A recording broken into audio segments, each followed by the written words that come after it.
We've got 3 more songs to go through, Paul. Okay. And these are only questions I ask people in the music biz for these series. Yeah. And the first one is someone from an artist who's influenced you to get into this business. Yeah. And also, if you want to explain it, I don't think you need to be mega observant to see that you're now wearing a bright green jacket. No, I'm wearing a bright green 7-layer Seven-layer jacket. So what does this denote? So I used to work with a lad called Jamie Lundy, legend, in the rail industry. And Jamie one day said, I've had enough. And he took himself off. And he always wanted to work in fashion and photography. And so he became a fashion photographer, and would be paid like vulgar sums of money photographing beautiful women in various states of undress. Tough gig, or harrowing. Work in the rail industry with 100 hairy-arsed blokes, you know, all dressed in orange. He must have thought about that for a long time. Oh, it took him loads of time to do that. Legend, Jamie Lundy. So Jamie went off and did that, and through that he says, I want to design my own clothes. And he literally started designing clothes. There was a opposite Strangeways prison in Manchester. There's a factory, the last English manufacturing manufacturer of clothing. Jamie went and found him. Jamie put out his sketches, went and did the research, put the coat together. I have got an artist who is from Sierra Leone. Their flag is green, white and blue. I went up to Jamie's shop because I was seeing him all on Instagram, and I said, Jamie, I've got an artist, and I've got to dress him like a Sierra Leone flag because he's meeting Dizzy Rascal. Bonkers. And we went to, Dizzy was in town, legend in the game, and so I bought 2 of these jackets. And they're fully breathable inside and out, takes your body temperature, takes the outside temperature, adjusts itself inside and out. So some clever stuff going on in there as well. Swiss technology, you know, Canada Goose, common. I don't ever wear, listen mate, I'm a pioneer, I'm a trailblazer, I'm ahead of the game, you know. So, but they do them in all colours, and he's just got his new collection out, and I've got to go up and see him. We can pop a link to his thing 7 in the layer description as well. If you can find him and look at his jacket, because it's pretty cool. Oh mate, they're legendary. They're proper, but they're properly designed, thought about clothing. You know, Canada Goose is to make money for the people that make Canada Goose. You know, if you're going to wear clothes, wear something completely different to everyone else. See, I'm not a fashion person at all. So I do, Canada Goose is something I might photograph at Brandon Marsh for me, but I don't know what you're talking about. I'm a dedicated follower of fashion, and that's it though. With the genre changes came the fashion changes, because fashion and music and art all go together. It's all holistic. You look at most musicians; they're painters. You know, and some of them become clothes designers. It's the creative element. It's the creative side of the brain. Creative side of the brain that people play. Okay. But artists who influenced me. Taz. So my best friend. I'll get emotional. My best friend was a guy called Johnny Z, and some people know him as Johnny Z. Some people know him as Taz. Some people know him as Stereo Nation. And he's from Stoke Heath, from Avon Street in Stoke Heath, Coventry. And I had a maths teacher at school. His name was Tom Lowry. He was my favourite teacher. He sussed me out, and he pulled me in one day, and he just went, Paul Kirsch, you're the most intelligent pupil, smartest, cleverest I've ever seen,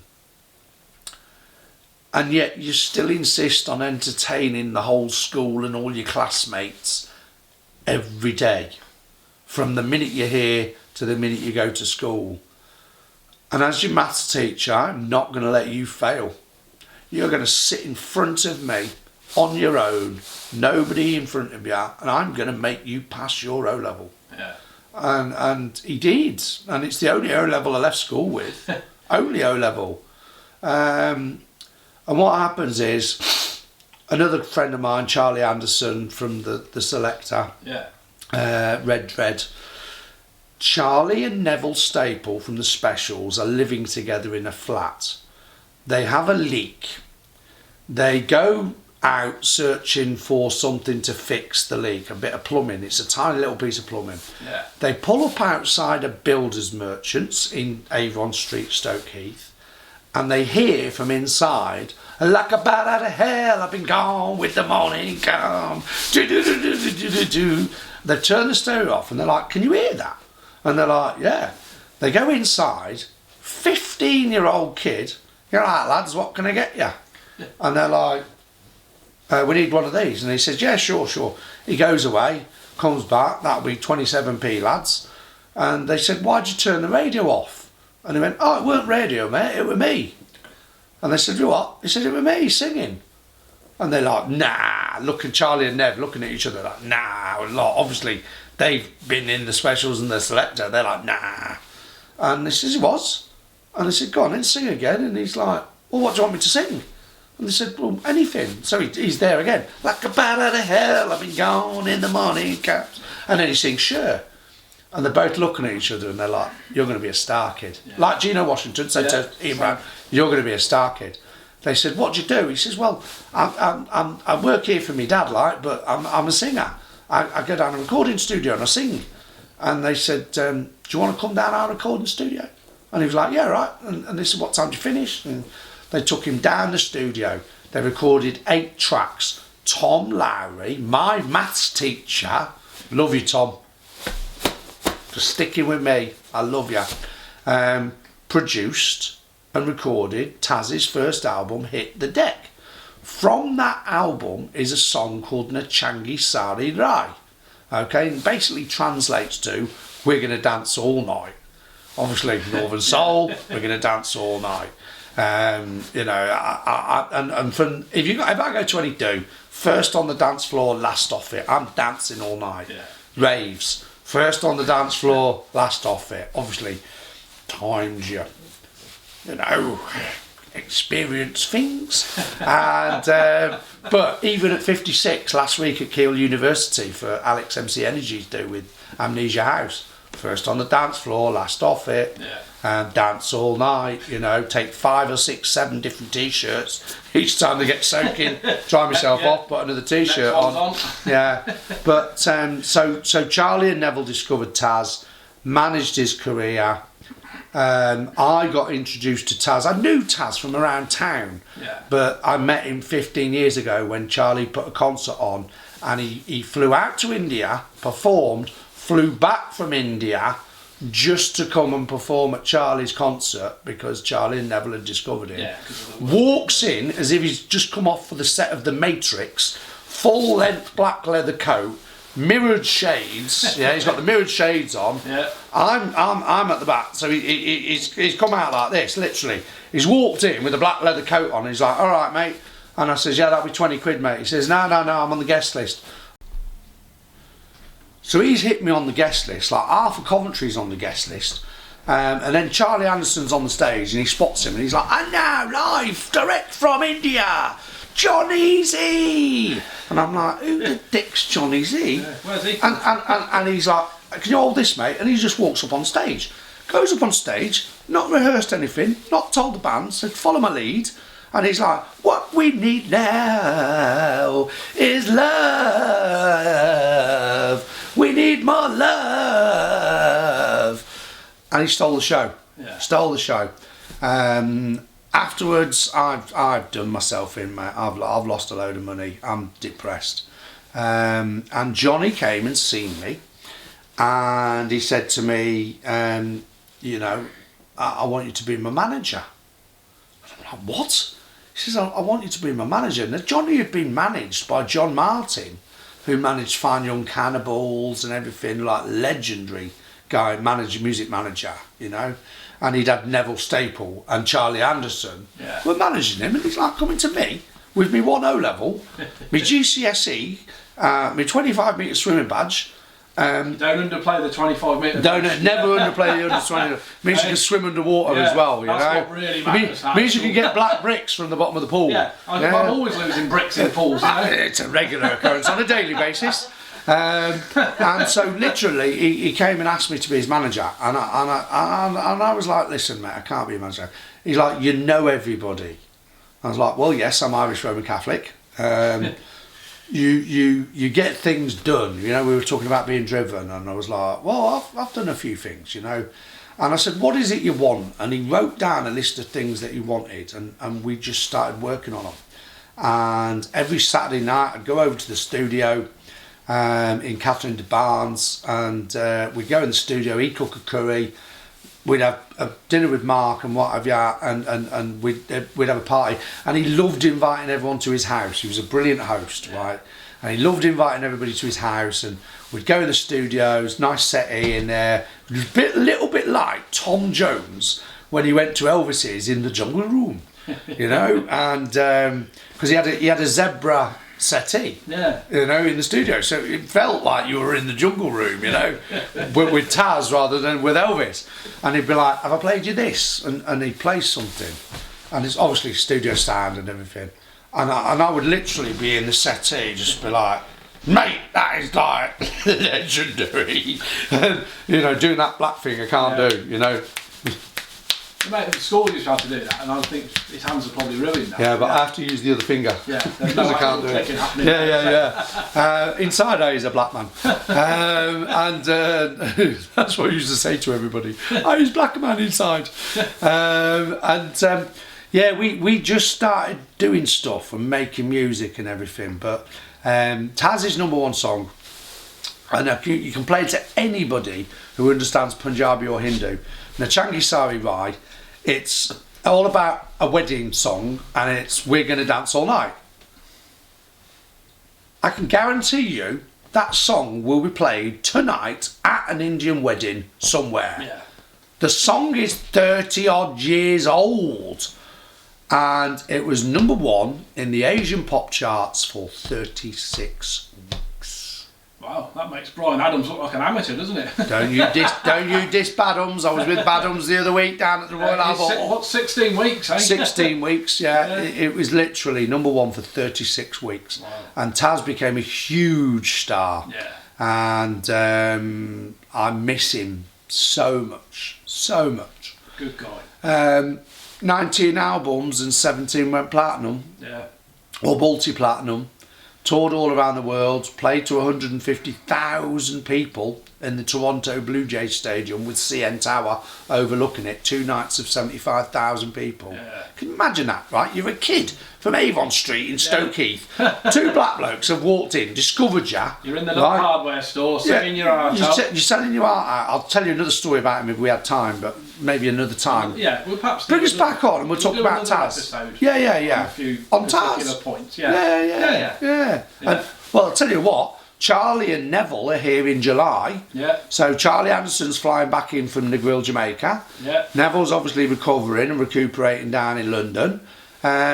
You could get Charlie and Neville and me on, and we could all talk about Taz. We'll all head into the studio and we'll all have a... We'll talk about Taz. Talk about Taz. Yeah, man. Yeah, that'd be cool. Yeah. Right, next thing. Your last two, as we wrap this up. Yeah. And it's been absolutely brilliant, this has. Thank you. And this is... The questions were a song from an artist that you most love to either play or sing, and also from an artist that you would either to collaborate with or do an interview with. And you've obviously you've picked the Stone Roses for both, because they have obviously a massive influence in your life. On my life, yeah. And the 2 songs you've chosen are Fool's Gold and I Am the Resurrection. Yeah. But I mean, it could have been any. And the influence is vast, isn't it? You could choose every song from Stone Roses. The hardest thing about doing this is literally, I've only covered a few years of my life. Yeah. And I've been in love with music since I was 4. Yeah. So 52 years. How do you get 8 tracks in 52 years? It's really hard. Impossible, isn't it? It's not possible. Yeah. I sold 20,000 records when I was 25. Yeah. But yeah, song I most love to play, Fool's Gold. Yeah. Without a shadow of a doubt. You drop that. That intro. We talked about intros earlier. Yeah. It's the intro. unmistakable. Yeah, it's the intro. The second you hear and, that. and the drums, the beat, the rhythm. I just love it. The 12-inch version, Dolphin on the front. John Squire did all the artwork. Yeah. So it's one of John's paintings. But that song, the rhythm. You've got Manny on the bass, you've got Rennie on the drums, and that rhythm. You know, yeah. I used to play that in the 3 tons, right? We were all wearing flares. Yeah, we all had 18-inch bell bottoms. Yeah. We all had hoodies on. We all had Jesus haircuts. Yeah, with the long hair. And to be different, you'd perm it or you'd make it curly. You know, and honestly, the 3 tons, I've dropped that, and people would just be like, yeah, man. Yeah. You know, yeah, man. And again, genre changing music. Stone Roses came in. The whole Manchester thing came in. Yeah, that was me. All off. I was off to Manchester. Yeah. I was off to Manchester. And Manchester. And so much so that I moved there. Yeah. You know, that much. Oh, yeah. If I like something, I will move there. If I want to experience something, I will move there. I'll just quit my job and go. Yeah. And find a job when I get there. I actually managed to get to the Hacienda before it closed. Legendary, mate. Like legendary. About 6 or 7 months before it closed. And a few of us went down in a taxi from Blackpool. Yeah. Hacienda. Yeah. What a night. We were going to the Hass in 89, and then 90, and then 91, and it was 92 when I finished DJing in Kavos on the beach, finished DJing in Faliraki on the beach, came back to Coventry, still a 1-horse town, sod this for a game of soldiers, went to Liverpool and Manchester to see a girl. Yeah. Never told the Manchester girl that saw a girl in Liverpool the night before. Wanted to see what their nightlife was like. Went to Manchester, was taken it wasn't the Hacienda. She took me to Piccadilly, Manchester Piccadilly Gardens, rubbish nightclub, you know, playing Grease and shit like that. Yeah. And I'm like, nah, this isn't it. And I just thought I need to be in Manchester. I don't know why I need to be in Manchester, so I just relocated to Manchester. So Fool's Gold, Stone Roses. Song I love to sing, I Am the Resurrection. The Resurrection. Anthem, that will play at my theme tune when I die. Yeah. I am the resurrection, because my body might die, but my soul will be resurrected. Yeah, will live on. Well, my soul will live on forever and ever and ever, mate. Or Stellify by Ian Brown, man. There are songs and then there are songs. Brownie, I love you. I love you. Stellify is one of the greatest records ever made. Yeah. Ever made. And if you look at the video, Stellify, man, Ian Brown. Who would I love to work with? Stone Roses, mate. They've been the soundtrack to my life since 1989. What's that? 35 years of my life. I know Manny. I've met Manny. New Year's Eve in Coventry. Manny's DJing at Block for Steve Carvel. Thank you, Steve. I'll never forget what you did. I've got a new band. They're from Walsall. They're called the 2 and 8s. I think they're the next Oasis, the next Stone Roses. I've got a demo track CD, produced, mastered, everything. I've gone to see Manny to take it to say, Manny, can you just have a listen to this and tell me if I'm wrong or if I'm right? I could be wrong, I could be right. Thank you, John Lydon. And what happens is I give him, I go, he's DJing, and I've walked up, right, and what I thought I needed to do was just be as cool as, just look cool. I've got camouflage jacket done right up to there, got cargo pants on, boots on, walks up in front of the stage, he's on the stage DJing, and I'm just stood there like that, like bloody, like, you know, I'm literally stood there like that. And he's DJing and he's like, weirdo alert. and security to Manny, we've got a nutter on the dance floor. Yeah. He's staring at me. He looks like Travis Pickle, a taxi driver. I do. He looks like Travis Pickle, a taxi driver. So what happens is, Manny goes like that. And I've got my hands in my pockets and I'm thinking, do something cool, Paul, do something cool. And I go, and I'm like, you twat, Paul Curtis, you absolute twat. All the things you could have done. I could have done anything but that back at him. So he comes down and he's like, all right, kid, all right. He's like Jack Duckworth, you know, Bill Tarmy. All right, kid, how are you? Thanks for getting me off the dole. And I'm like, right. He says, can I play a song for you? I says, no, mate, can you just sign this for me? And he's like, what's that? And I pulled out my sleeve cover from The Second Coming, which I think is a brilliant album. They only ever made 2 albums. Second Coming. And in there is pictures of them as children. And I said, can you sign that? And he says, what do you want me to write in it? And I went, no, mate. I've already written it. I just want you to sign it. And he says, really? And I went, yeah. And he says, what have you written? And I went, immerse me in your splendour. And he just rolls over laughing, opens it up, signs it. He went, nice one, kid. I went, nice one, Manny. I'm downstairs having a fag. This girl comes up to me wearing a curly wig like she's just stepped out of Annie. Yeah. She's got a mate there with a fur coat on. The 2 of them look cool as. And she's like, you know Manny, get us in to see him. And I'm like, you what? She's like, we saw you talking with Manny, get us in to see him. And I'm like, whoa, sweet child of mine. What makes you think I know Manny? And she says, we saw you talking with him. And she turned round and she pulls this wig off and she looks at me and she says, I've got cancer, I'm dying. I've just checked myself out of the hospital and I just want to meet Manny before I die. And I was like, right. That's put it on me. Yeah, no pressure there. So I'm upstairs, I've gone to see Ash Hannis, the sound engineer, and I was like, Ash, can I ask a favour, mate? There's a girl downstairs with cancer. She just checked herself out of hospital. She just wants to meet Manny before she dies, man. And he's like, beep, beep, Paul Curtis. And I was like, well, that's not very nice. And I'm at the bar, and Steve Carvel, legend. Steve's like, Paul Curtis, how are you, mate? And I was like, all right, Steve. I says, I'm not that good, mate. And he says, why? I says, there's a girl downstairs. She's just checked herself out of hospital. She just wants to meet Manny before she dies. And he went, go and get her. So I went and got her. And I brought her up. Sorry. I brought her up.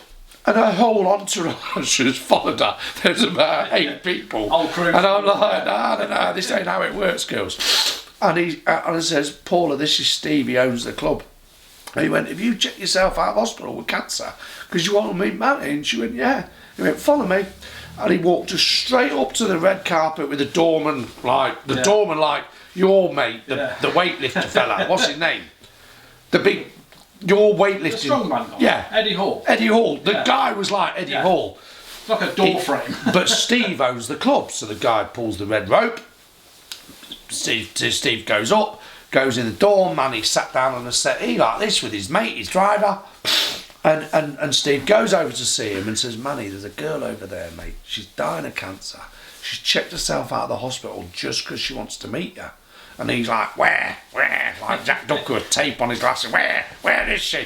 And he says, he's over there. He's like, come here, sweetheart, come here. Right? And as she's gone towards him, he's gone towards her. She's literally pulled a Sharpie pen out, whipped the wig off, and said, will you sign my head?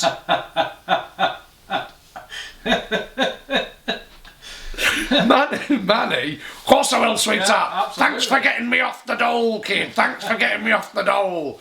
So he's like, with love, Manny. Yeah. And then I'm Paul Curtis, and I'm like, well, if he's signing your head, I'm signing your head. Give us the pen. Yeah. God bless you, Paul Curtis. The next thing, Simon Fowler, Ocean Colour Sea, he's signing her head. Like, we're all signing her head. Yeah. And then he's like, come and sit down. And he's like, get your drink and everything. And he sat down. I'll tell you something, right? That guy, one, he's the coolest bass player in the world. He's played in Stone Roses, he's played in Prime Screen. 2, he's just a genuinely lovely guy, mate. He's a genuinely lovely guy. Sits down, he says, right, here's what's going to happen. I'm going to sort you out some VIP tickets, Paula, to come and watch Primal Scream at the O2.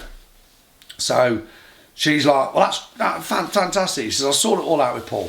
And what happens is, we have the night, we have the photos, we all look as cool as... I've got some great photos. If I can put photos up, send you some photos. Send me some photos. I'll send you the photos of the night and of her signed head. Yeah, right? I'll put them into the video. Brilliant, brilliant. Yeah. So what happens is, we do that, Manny goes, they all go.